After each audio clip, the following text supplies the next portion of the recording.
In any busy public place, you may be being watched. You may try merging with a crowd, although there's no escape. Some people really fear what happens next.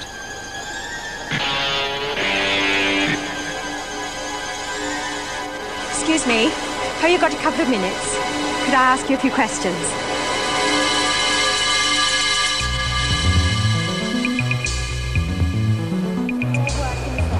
If this woman is a sugger, she'll be selling under the guise of market research. A frugger will be fundraising under the same pretense. They're seen as opportunist data muggers who will strip you of your personal statistics and abuse them. In fact, proper market researchers are honour bound to respect your anonymity. They'll usually give you a little leaflet to show how helpful you've been. Thanks very much indeed. Thank you. Bye. Survey research applies the rigorous science of mathematics to the murky pool of human behaviour. The country's government and industry depend on the results. Statistics are available at a keystroke to give detailed intelligence on the way we live. For example, we know that at this moment there are 3 million people watching this programme. This is your age profile. You're keen on gardening and you recycle your rubbish. You rarely go out to the pub these days, but you do buy bottles of sherry. You also eat a lot of cream and custard. Perhaps you have a taste for trifle. You often eat salad. We know that from the various salad dressings you buy.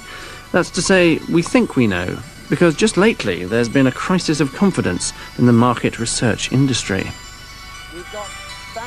It began in April '92 during the British general election. Each of tonight's polls suggest a substantial Labour lead. Opinion polls said Labour was ahead of the Tories, or at least neck and neck. The 3 latest opinion polls suggest that the gap between Labour and the Conservatives may be narrowing. As they went into the election, both ITN and the BBC were confident in their prediction. 10 o'clock, and our view is it's going to be a hung parliament, this election. But as the results came in, a rather different picture began to emerge. This is what we're now saying. A Conservative majority of 5 after 332 results. Here we have the central forecast then, the Conservative majority of 13. Conservative majority of 13, gone up a little. The following morning, the Tories were left with a 21-seat majority, and all the pundits, pollsters and journalists were left with egg on their face. I mean, we were always aware that polls could be wrong, and have in the past been wrong. Never quite as wrong as they turned out to be on election day. I think obviously it was Basildon. I mean, when Basildon came in, and when we saw David Amos with that great big smile on his face, the victor of Basildon, the Conservative victor of Basildon, somehow one sensed that the poll had been rather wrong. I think the opinion polls this time got it more wrong than they ever have before. It's certainly the biggest disaster in polling since it began. On average, they were showing Labour about 1% ahead. In fact, the Conservatives won by a 7.5% margin. So the polls were out on average by 8.5%. Now that's well beyond sampling error, and there's a really very serious discrepancy indeed. Recriminations began. How could the polls have got it so wrong? Pollsters fell back on the standard defence that their surveys are not meant to be predictive. They can only reflect the state of the public opinion at the time they're conducted. Polls are not barometers. They do not foretell the future. They're like thermometers. People make up their minds at the last minute. The exit polls showed that 12% of the people that they interviewed coming out of the booth said they'd changed their mind in the last 24 hours. Among the polling companies, this late swing theory was attractive. If the voting public really had changed its mind at the last minute, this could hardly be reflected in the opinion poll results. One company, ICM, tried to put a figure on the truth. On the questionnaire, as a matter of course, we record name and telephone number and their address. Out of 2,000 respondents, 1,300 of them gave us a telephone number, and we tried to call all of those back. When they looked at the recall results, they did find part of the explanation. Between 25 and 30% was made up of late swing. People who said they didn't know how they were going to vote, but actually went to vote. People who gave a preference for a party and said they would vote, but then didn't go and vote. And a small number of people who had decided to vote one way, but in the event went and voted something else. A flurry of further reports looked into the remaining discrepancy. Some wondered whether the threat of the poll tax had caused some potential Labour voters to drop off the electoral roll. But this could only explain a further 1%. There was a suspicion that the problem lay much deeper. In some ways, it was an accident waiting to happen, in that what the polls have not done, I think this is the major criticism, not that they got it wrong, that can happen. They have not adapted their methodology, which has never been perfect, and which seems to have let them down, not only on this occasion, but very badly on this occasion. The criticism focused on the way the polling companies selected the sample of people to interview. To represent the 40 million adult voters in the UK, they picked 1,500 people. But it was not the small size of the sample that was in question. Sampling theory is on the side of the pollsters, and they are well practiced at explaining it. Just like when the doctor takes a sample of blood. Eating a fruitcake. Every cook in a kitchen samples. He doesn't have to take all the blood out of your body. You don't actually have to eat the whole cake to find out what your cholesterol rate is. You simply take a spoonful of it so long as you mix the stew properly. Well, it's the same with opinion polls. What matters is not so much the actual number of respondents, although it does help to have more rather than fewer. What matters is the system by which they have been selected. Survey research is based on the mathematics of random probability. This determines that if you take random samples from the population, the results of each survey will be distributed around the true figure to form a pattern like this, the normal distribution curve. This means that 95% of the time, the survey result will lie within a quantifiable distance from the truth.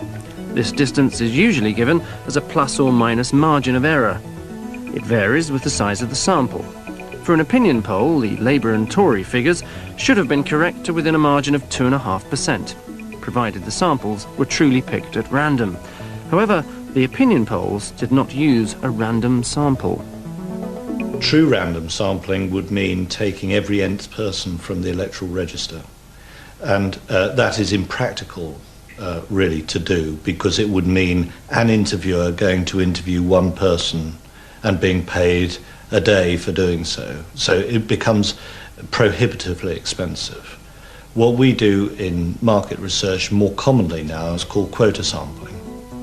Quota sampling is a two-stage process.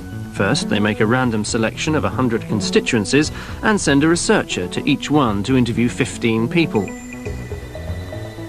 They needn't be chosen at random, but must fit certain criteria to make them representative of that constituency.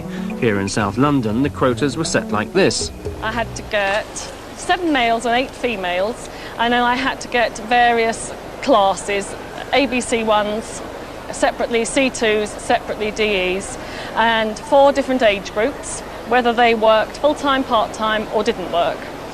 An experienced interviewer can speed things up by being selective about whom she approaches. Are you over 18? Yeah. It's no good trying to persuade somebody, because if they're not going to do it, they're not going to do it, and you're wasting everybody's time. But if they actually look at you, they're more inclined to. And then if they smile at you, you know you're on a winner. She could end the day having interviewed only happy, smiling people. In theory, a quota system should overcome this inherent bias. Quota sampling is a relatively fragile method of sampling by comparison with probability sampling, simply because they're only taking certain factors into account in selecting their sample, and it might be other things besides age, sex and class that determine election results. I think the most serious methodological problem for the pollsters are high refusal rates and the difficulty that the pollsters have in finding out very much about the people who do refuse. If they're representative of those who cooperate, there's no problem. But if they are unrepresentative of those who cooperate, then there is a very serious problem. It's the sort of argument that I would expect from academics who still live in a world where random sampling is the best and only way to do anything. All I would do is point to the evidence up to 1992, which showed that quota sampling did very, very well, thank you. But perhaps something had changed in '92. It dawned on them that Conservative voters could have become less inclined to cooperate with an interview than Labour voters. I think it is quite possible that in 1992 there were some closet Conservatives who consisted of people who were perhaps normally Conservative voters, who'd voted Conservative at the previous election, but who were very angry Conservatives, who were very disillusioned with the record of the Conservative government, with the bankruptcies and the house repossessions and interest rates and the poll tax and so on. They couldn't bring themselves to tell the pollsters that they were going to vote Conservative. Perhaps they didn't know how they were going to vote. They couldn't tell themselves how they were going to vote. And one way out of this mini psychological drama for them was simply not to cooperate with the polls at all. Higher refusal rates by Tory voters are thought to explain a major part of the opinion poll error. Because refusal rates are generally much higher with quota sampling, its use would have exacerbated the problem. Should quota sampling be abandoned? I don't believe that there is anything necessarily wrong with the quota system in itself, but the design of quotas, I think, leaves a lot to be desired.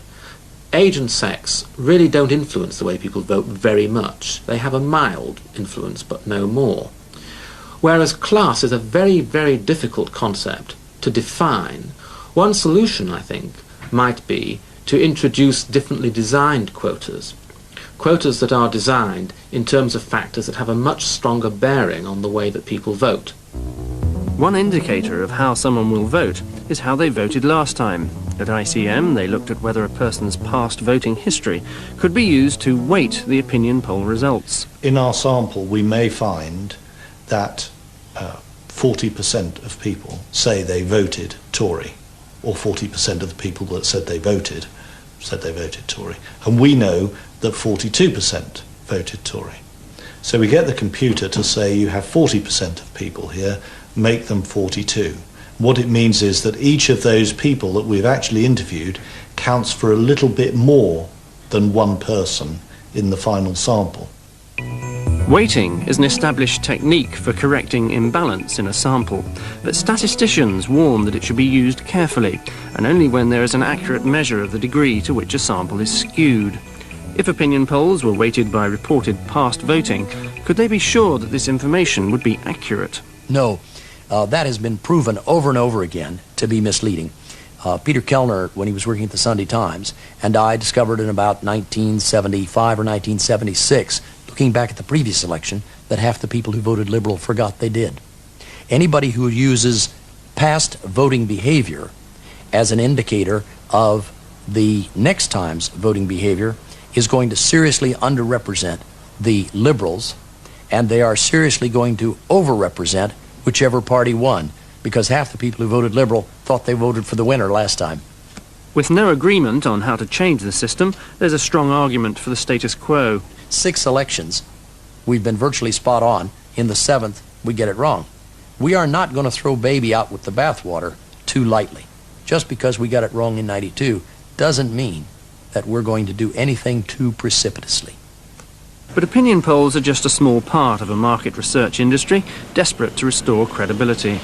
The market research industry was very worried indeed that the failure of the opinion polls in 1992 would take away market research business in general.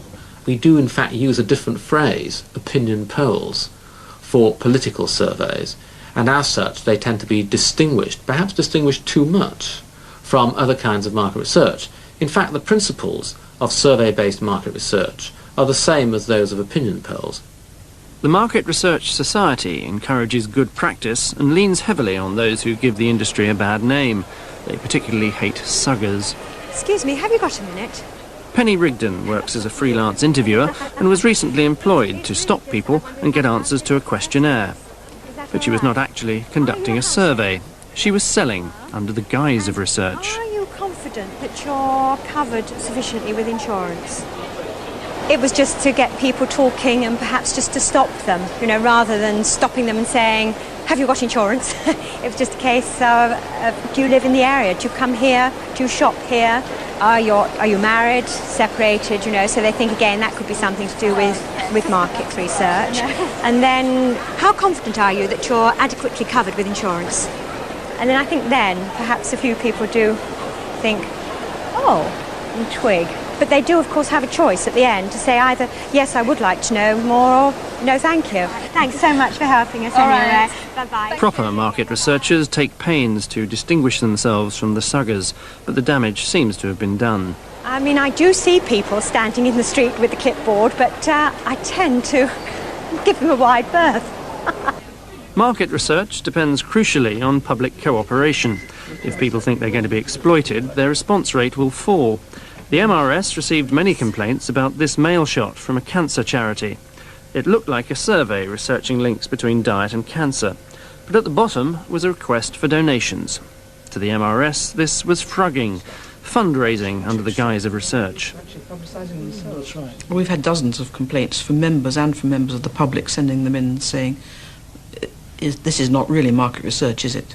The first questions draw people's attention to bad health and the possibility of getting cancer, and I think that actually is, it's unethical to then ask people for money at the end of that.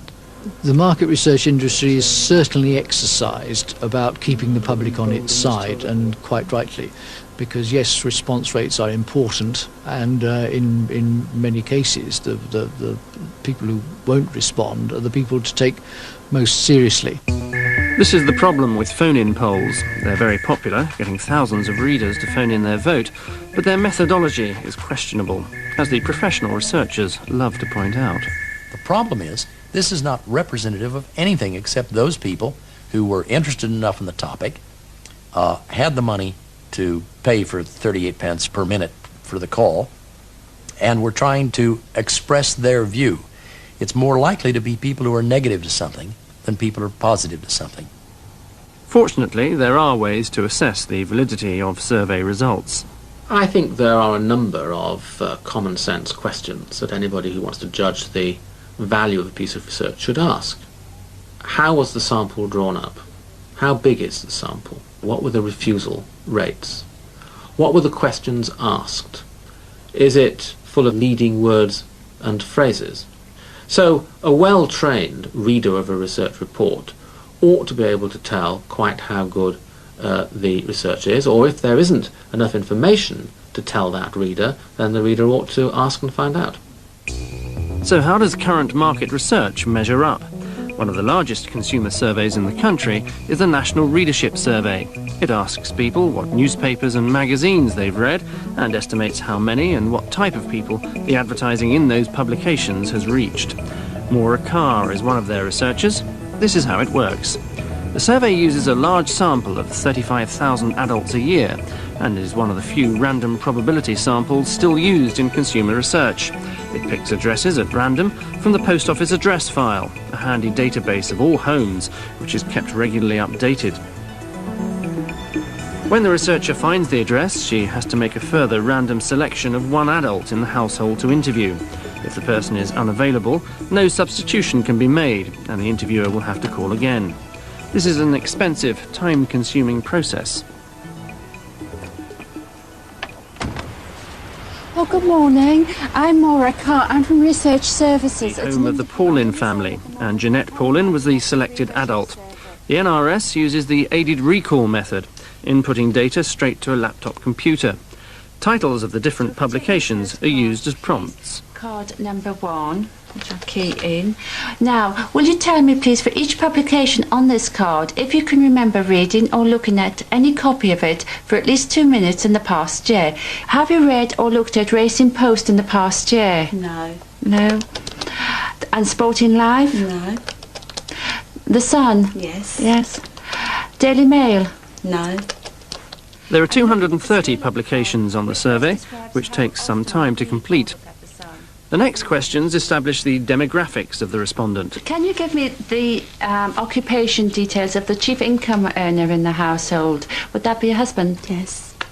And what job does he actually do? He's a fibre optic joiner. This information is important because it determines the family's class. What exactly is that? Fibre optic joiner is a skilled manual job, so the Paulin family is graded C2, skilled working class. Further details are asked about recent big purchases and future plans. Respondents are assured that all information remains anonymous within the computer.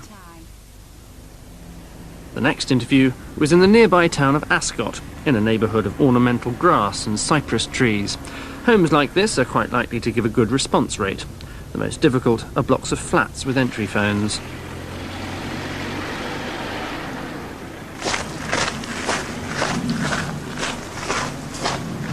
It's so windy outside, isn't it? At this house, Frida Rollins did agree to take part. Overall, the National Readership Survey gets a response rate of 63%. Have you read or looked at Racing Post in the past year? No. Sporting Life? No. Financial Times? Yes.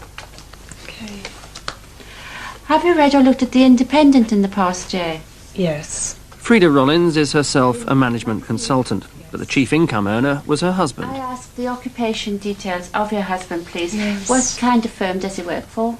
He works for a pharmaceutical company. Thank you. You'll enjoy spelling that, won't you? I've done it before, though, fortunately. Tony Rollins is in a managerial grade, so the household gets a B rating. Stored on her laptop computer, Maura Carr now has a snapshot of life in 2 different family homes. Combined with another 35,000 records, the data are used to segment the population into groups, most commonly by class. In many ways, this division works quite well. We're still a long way from a classless society. What did you have for school lunch today? On the evening of the interview, this was what the Rollins family sat down to eat. Would you like to take these? Meanwhile, back in Bracknell, the C2 Paulin family sat down to their meal. The premise of the social grading system is that within each class, families conform to distinct patterns of lifestyle and consumption. Well, it's obviously spaghetti with tomato-based sauce, with using fresh basil and fresh parmesan, with bacon and some onion in it. I know I will. If you don't eat You will? Yeah. They've all got their own favourites. And sometimes I like cauliflower cheese. And I like pizza, chips and beans. And Mum likes eggy chips. Yeah. I like potatoes. I like potatoes. At this level, market research simply reinforces common stereotypes. The B families do dress and speak differently from C2s. Tell us about your dance on Saturday. They have different interests, and the newspaper profiles hold no great surprises. Sun readers are most likely to be C2s, Financial Times and Independent readers are more likely to be A's and B's. Can we? No. The grading system was devised to represent a family's available income. It's also used to predict their taste. That's what to do. Yogurt. Oh. Or you can have fruit. But the driving force behind market research is the computer power to take in millions of seemingly trivial pieces of information and use them to build whole new classification schemes. Instead of age, sex and class, you could use variables such as the products people buy or where they go on holiday. But first you have to capture reliable information.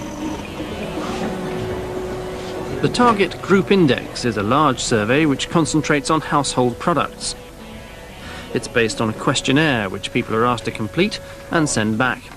At over 90 pages long, it's a mammoth compendium. The list goes from soap powder to salad dressing, from bath salts to beer. Some of these questions are highly personal. Are people really prepared to fill them in? The large number are. I mean, I'm pleased to say, and I hope that continues for a long time to come.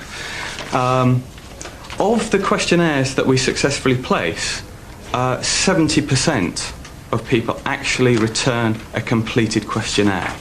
So the large majority of people actually do seem to enjoy it in one form or another. At the back of the questionnaire there is a bit of pop psychology, a series of attitudinal questions to delve further into the consumer mind. It can literally range from anything such as I have a sweet tooth to I can't bear untidiness. Most of my drinking is done at home. I really enjoy shopping for clothes. We're trying to explore people's attitudes to different areas, and those areas could be finance on one side, it could be health, it could be the environment, it could be their attitudes to the media. It really does cover as wide a spectrum as we can possibly get. They get 25,000 questionnaires returned every year. Each one is checked to see if it's complete. If it's not, it gets rejected. The rest are sent away to be scanned by machine and fed into the computer. This mass of raw data is then available for different types of analysis. The most simple form of analysis we do on TGI data is usually cross-tabulation. That's taking one element of the database and looking at it against something else. Printed reports hold basic information on users of each product, for example on brands of beer. So first of all, we could have a look at the profile of drinkers of Budweiser and break down their profile. First of all, by sex, and we can see that they're almost 60% more likely to be men than women as drinkers. They're 3 times as likely to be aged 18 to 24 as the average adult. When we look at the most often user of Carling Black Label, we can see slightly less male-oriented, tending to be a flatter age profile. We don't see the same skewing that we saw on Budweiser. Generally, we can surmise from that that possibly the Carling Black Label drinker is slightly older in terms of an age profile. The computer is able to cross-tabulate any one set of questions with another. For example, it can look at the lifestyle of Carling Black Label drinkers. Index figures over 100 mean the attitude statements apply more strongly than average. Quite interesting there, they have a high propensity to be interested in subscribing to satellite television within the next 12 months. They really enjoy a night out of the pub. They go to the pub for company as much as to drink. They often buy takeaway meals to eat at home. On holiday, all they want to do is eat, drink and lie in the sun. The programme also lists the things these people don't agree with. They don't prefer to buy own label products over branded, so you wouldn't expect them to be buying Sainsbury's lager. They'd be much more likely to go for the major brands. They do normally snack, so it's a double negative. They do normally snack or nibble between meals. Friends don't ask their advice about gardening. Lots of fibre in their diet. They don't try and always buy British. They're not into wholemeal bread. They don't enjoy the fashion pages of their newspaper in particular. So again, you get a very good idea of the typical Carling Black Label drinker. So if you saw a fat slob lying on a beach on holiday eating a white bread sandwich, you could say, I bet he drinks Carling Black Label. Indeed you could. But how confident could you be that this conclusion was correct? The target group index is based on a quota rather than a random sample, but their overall response rate is seen as good, and the sample size is large. However, where data users can come unstuck is in looking at too small a section of the database. If they select users of too esoteric a product, they could be looking at only a handful of responses.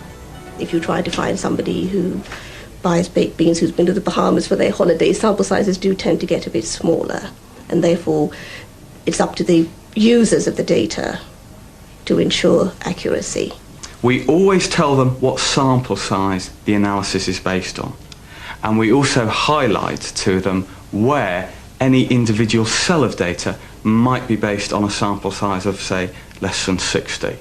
So whether or not they choose to use it is then, to a degree, up to them. For large volume products, the data are likely to be a little more robust. For example, last year they looked at mayonnaise. Supermarket own label products were taking an increasing share from the major brands. The TGI database was used to target a new advertising campaign for Hellmann's mayonnaise. They began by listing the attitude statements which identify mayonnaise users. They read the financial page of their newspaper. They try to take more than one holiday abroad each year, like holidays off the beaten track. They enjoy eating foreign food. They drink more wine at home these days. They also, incidentally, don't agree that a real man can down several pints of beer at one sitting. So they're probably quite dissimilar from your Carling Black Label drinker.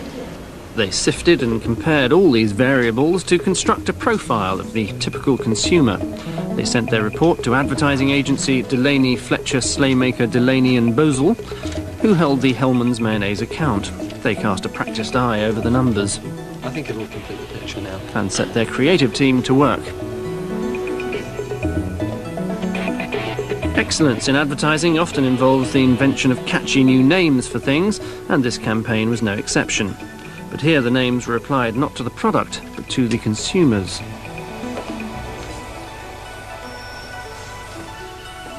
Using the TGI data, we've divided up all housewives into 8 different groups. One of the groups we've called Muesli Mum, others are Shortcut Gourmet, Career and Connoisseur, Kids and Chips, Takeaway Tracy, TV Diner and so on. We then draw up little sketches which, if you like, illustrate the kind of people they are. The TGI data indicated that 3 categories, the Muesli Mums, Career and Connoisseurs and Shortcut Gourmets, consumed 55% of all mayonnaise, whereas Kids and Chips and Takeaway Tracy's generally preferred salad cream. Here we have a situation where only 38% of housewives appear to consume 55% or be responsible for the purchase of 55% of mayonnaise. Whether that's 53% or 57% doesn't matter.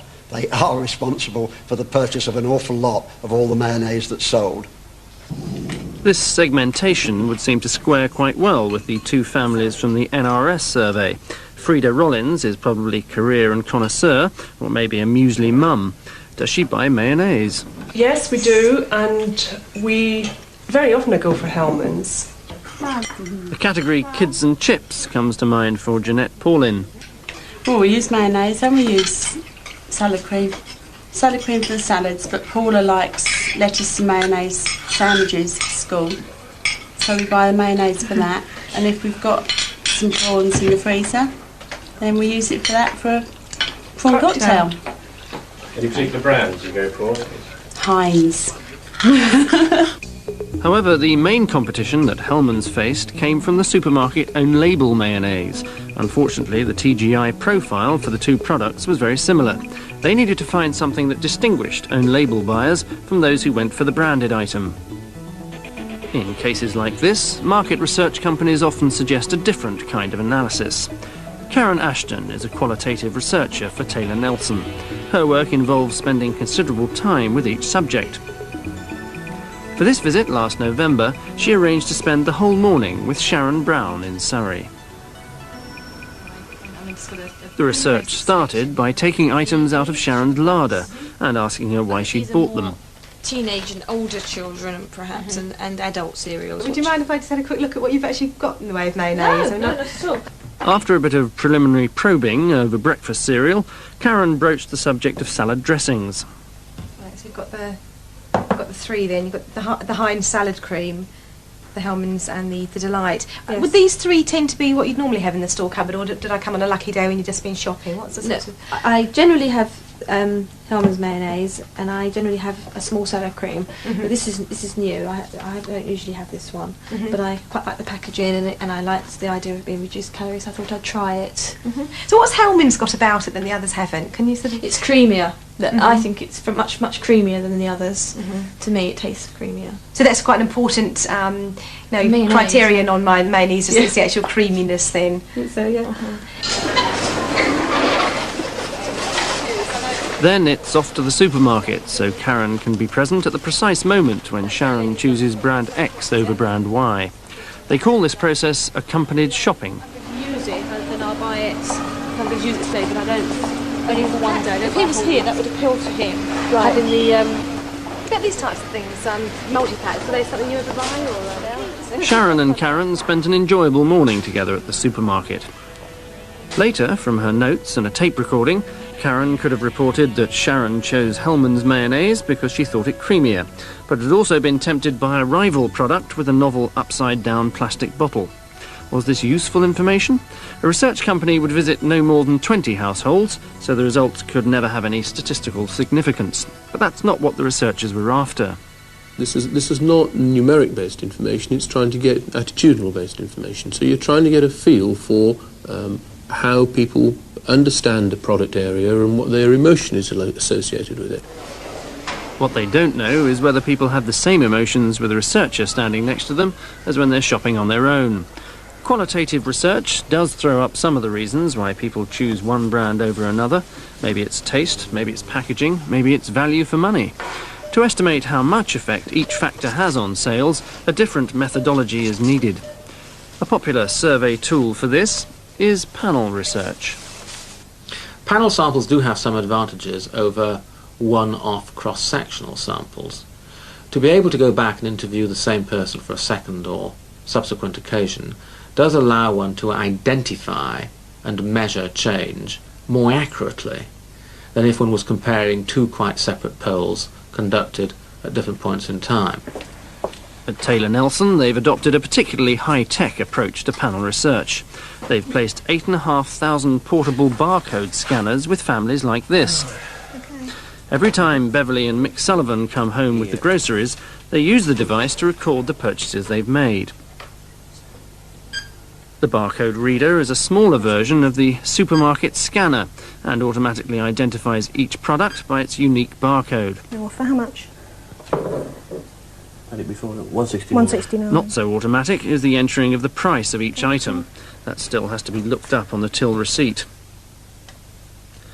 At the end of each week, the scanner automatically transmits the data down the phone line to Taylor Nelson's computer facility in West London. The technology gives instant access to a wealth of information on the day-to-day changes in the panel's reported shopping. But the process is highly dependent on people's willingness to provide the information. On my own, it takes me about 40 minutes, but if I've got the help of Mick, then it usually takes about 20, because we can do it as a team. I usually do the scanning, and Mick will look through the receipt, because that is the hardest part, looking through the receipt to find all the goods. And every month you get allocated 800 points, and occasionally there are bonus points for your particular number that you operate on. And we've managed to accrue quite a few points, and points make prizes. So how can you get onto a panel like this? It's a panel of 8,500 households where we set criteria for recruitment based on interlock quotas from age, household composition, social class. Average people, I suppose. It's recruited by an interviewer going around knocking on doors trying to find people that fit particular quotas. I should think it's potluck, really. When you add all those people together, they mirror the government statistics as to who the people are that live in that particular region, and therefore we've got confidence that the overall sample is as representative as we can make it of the government statistics that say this is how the UK population is put together. I think anybody can certainly do it. You know, it's just whether they've got the time and inclination, really. The sample may still be representative in terms of age, sex, class and so on, but it's going to be unrepresentative in one crucial respect. It's going to consist of people who are actually interested in the questions that are being asked and in the tasks that are being such they will be unrepresentative of the country as a whole. The advantage of a panel like this is in giving diagnostic information. If panel members buy less of a particular brand, the data will show what rival products they're switching to. Back at Delaney, Fletcher, Slaymaker, Delaney and Bosel, they learnt that Hellman's buyers and own-label buyers were essentially the same people, who chopped and changed a lot. So the new campaign was aimed at persuading these fickle, food-conscious consumers that they really should be sticking with the branded item. The TV commercial was breathtaking in its simplicity, a slow journey through a field of lettuce. Just the thing for muesli mums and shortcut gourmets. However, it was in the placing of the advert that they hoped research would really pay dividends. Traditionally, television has been bought largely on cost per thousand housewives, cost per thousand bums on seats in front of the television set. What we are able to do is cherry-pick the programmes which we know our particular viewers watch. To do this, they exploited one of the most sophisticated pieces of intelligence gathering in the world. Hello, CIA! This CIA is a television time buying agency based in central London. Still trying for you. Their agents take instruction from advertisers and negotiate by telephone with the TV companies to buy airtime for each commercial. They buy this time not by the second, but by the target rating point. What that means is if 20% of our target audience are watching this spot, then we have 20 ratings. So for a campaign, you might want to reach 400 rating points, some 80% of the population seeing it 5 times. So we would add all of the individual spots together to get that total campaign. A rating point is therefore the percentage of the target audience you have reached with your commercial. This time buyer is after ABC1 Men in the central region.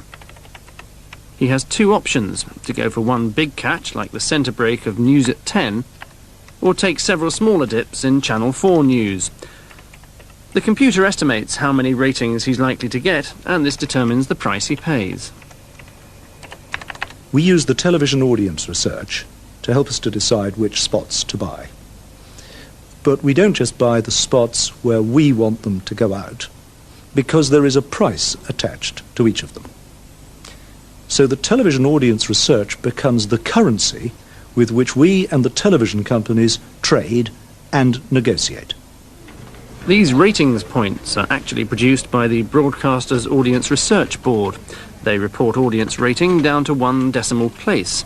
How important is the precision of these numbers? Extremely important indeed. This is the currency whereby something over £2 billion worth of television advertising is judged.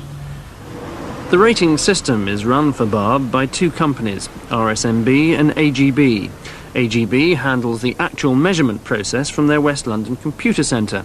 The rating system is one of the ultimate challenges for the market research business, and they've deployed 4,500 of these state-of-the-art electronic gadgets. Well, this is the people meter system that we install in each of those 4,500 households. When the set is turned on, the meter detects that it's on and which channel it's tuned to. And anybody who's then viewing presses their own number, maybe number 1 in the household, to indicate that they're also viewing. And the display on this box will say number 1 to confirm that they're in the audience.